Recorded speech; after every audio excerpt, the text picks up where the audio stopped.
According to Dunbar's number hypothesis, a person typically has no more than 5 close friends.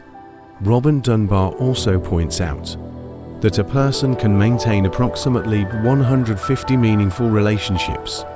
This British anthropologist stated, in a study of the order of primates that did not include hominins, that the ratio between the size of the neocortex, the brain region involved in cognition and language, and the group size of a species limits the complexity that a social system can handle. As a result, a person can only maintain approximately 150 meaningful relationships. However, the number 150 will not always be constant, especially with the intervention of internet culture.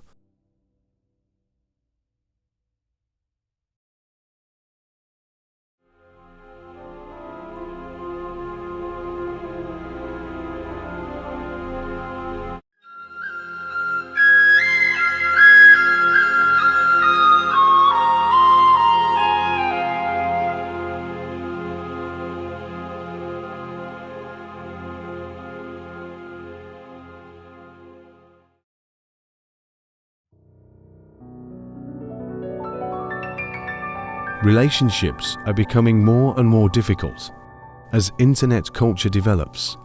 However, Dunbar's advice to those looking for a deep relationship is to reach out to people in your 15 good friends and 50 friends circles on a frequent basis.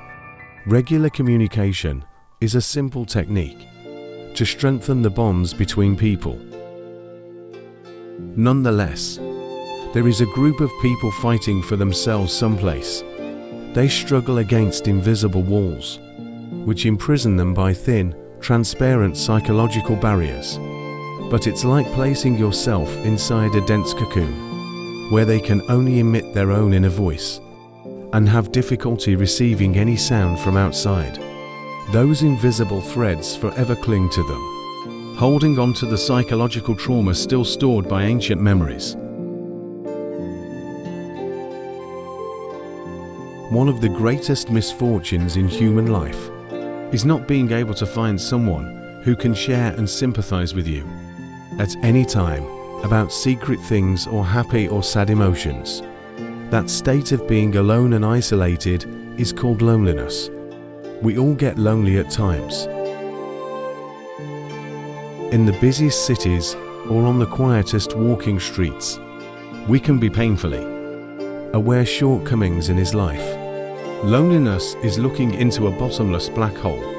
It's the feeling of absence. But why does loneliness take a serious turn for a certain group of people? Obviously, although we live in a world surrounded by many good people, living next to loved ones in the family, there is no shortage of good friends around. But it seems like there are always invisible walls between them and us. It makes both parties unable to wholeheartedly come together, so they cannot understand each other. That wall can be personality, history, stance or family background, but sometimes we are the owners of that dividing wall because we did not easily trust and accept someone whose sincerity we had not yet seen. We made things harder for ourselves by putting ourselves in a special position where only a brave and well-intentioned person could climb over that solid wall, but are being alone and feeling lonely the same.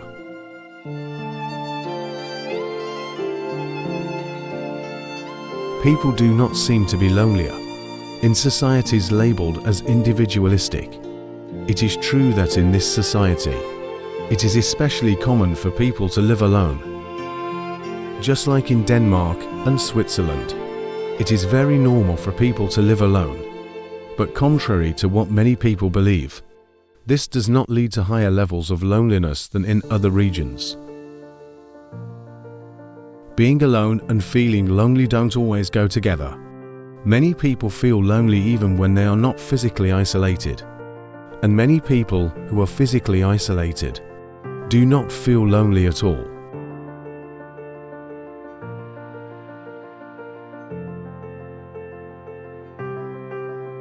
life is increasingly inclined towards pampering their ego. People can find ways to enhance their status, to glorify that illusory ego. Therefore, competition and opposition are always inevitable consequences. That's why living in a state of defense and raising the fighting spirit always exists and holds tightly to that scarce freedom. Since then, our free space has become increasingly constrained, as have our naturalness and openness, and the idea of friendship and mutual support has become a luxury item more than ever. So, who will understand us when we are trying to cherish our little ego?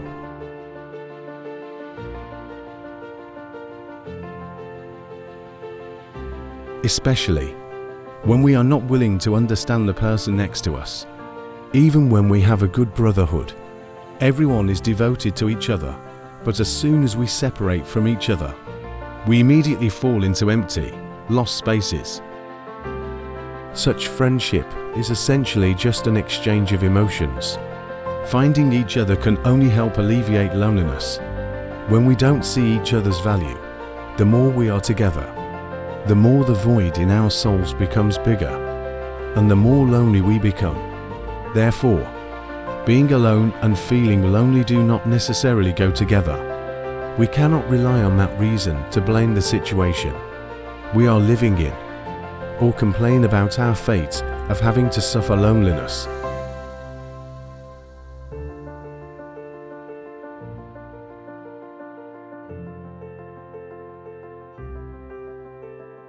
As psychology today defines it, loneliness is a state of suffering or discomfort. Occurs when a person perceives a gap between the desire for social connection and the actual experience of it. For the psychology of a group of people, especially those who have gone through deep trauma, it is difficult for them to believe and accept that the cause behind that loneliness comes from their own attitude to life.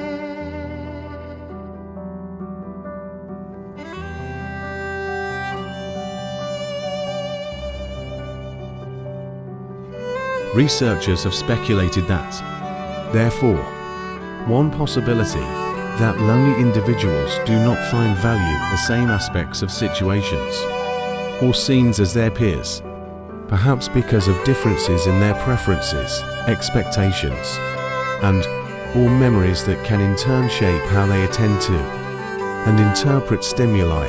They speculated it is the weak and defeated attitude of those who have gone through many hardships that leave them feeling inferior and guilty, gradually invades their entire mind and body, causing them to gradually become separated from everyone and befriend loneliness. But the desire and recognition of the desire to have sincere, open friendship always burns in their hearts. That makes things even more difficult for people with psychological wounds.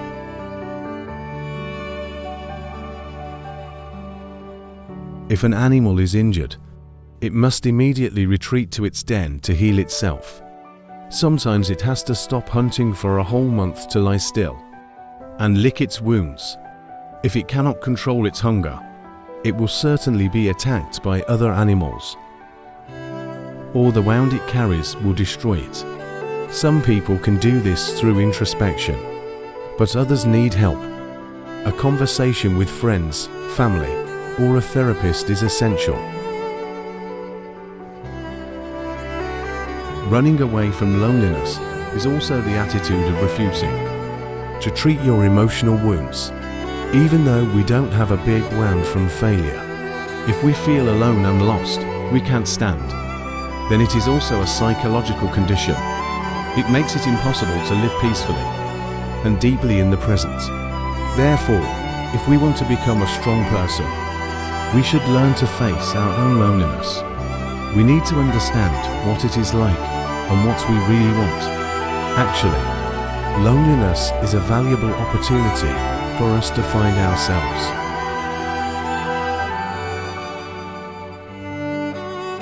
Samuel Johnson, a great writer who suffered from depression, gave his best advice to those with similar melancholy moods.